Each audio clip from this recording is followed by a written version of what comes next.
God, this is a new experience and I'm not sure if I'm enjoying it or not. Welcome back guys to another edition of Looted. Today we are checking out the Model E9 Mixcder wireless headphones. At least I think it's called Mixcder. It could be Mixcder, Mixcder. I'm really not sure which it is, but let's go with Mixcder.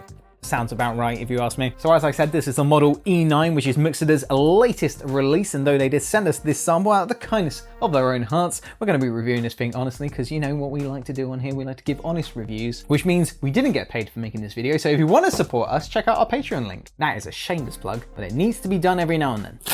Or like the shiny image on the front there. I know it's a small detail, but it's the small details that count. So what do these headphones have to offer? Well, first things first, they are wireless headphones, so they are Bluetooth, and they support multiple Bluetooth profiles, including HSP, HFP, A2DP, and AVRCP. I won't pretend to know what that means, but I'm sure it's great. Transmission distance up to 32 feet outdoor and 49 feet indoor. Sensitivity 94 decibels. Active noise cancelling tech, around 30 hours of playtime. 40mm large aperture drivers. I don't know what that is, but sure, that sounds great. Wireless and wired connections, adjustable and foldable design, and compact carrying case.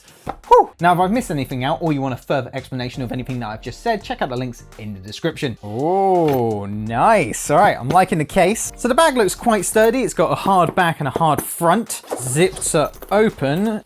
Ta-da, here's the headphones. So with the headphones, you get an airplane adapter, micro USB for charging, an aux cable for wired use, and a user manual. Here they are. That is quite a neat looking pair of headphones right there. Quite a simple design on the side there. Oh, and I've put scratches on it. That's my bad. Let's look at this side. They've gone for a really simple design with these headphones. There's nothing too flashy on them. The design on the side is quite neat. Overall, it's got quite a nice amount of padding. I can imagine you can use these for quite a long time without worrying about your head or ears wanting to implode, which is always a problem that I have with other pairs of headphones because I have quite a massive head. Speaking of my large head, let's see how well these actually fit. Now, these are over-ear headphones, and usually I have to push these as far as they go, but let's see how far these go until they cover my ears. That's 15mm, and they go all the way to just over 25. Let's call that 30. Oh, okay, so I only have to go about halfway for these to fit on my head. That, sir, is a very impressive feat, considering most of my other headphones are stretched to high heaven. Now, as for the noise cancellation, it seems pretty good. Everything's quite muffled. I can't hear the road outside. That's always a good start. Ben, say something. Charles, you have a huge head. I can still... ridiculously big. I can still hear you. You look like a complete buffoon with a head that size. Seek help.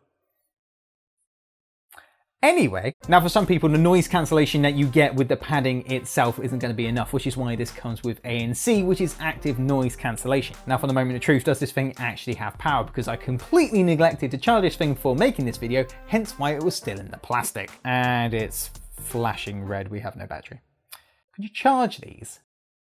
Thank you. Now, I'm most curious about the active noise cancellation on this, how well it's actually going to work, because I've never had any headphones with ANC. Now, first I want to see how good it is without music, just in general world noises, how good it is at cancelling out that. So at the moment, I've got it turned off, and already it's quite good. It's quite muffled. Now let's turn on the ANC and see what difference it makes. Ooh. Oh, that's weird. So when you've got ANC off, it's that normal, how do I describe it? In the head sound. You know, you've got the bassiness of your own voice, which you can hear. But when you turn the ANC on, it removes all the bass from your voice, and it just feels kind of weird. It feels like your ears have popped. With the ANC off, I can hear the Sunday motorcyclist going around the park outside, but with ANC on, nothing. It's so weird. No ambient noise in the background, no bassiness. God, this is a new experience, and I'm not sure if I'm enjoying it or not. Now let's turn the ANC off and try a little bit of music, just to see how the bass is with these headphones. Oh God, I got it too loud. Oh God, where's the volume?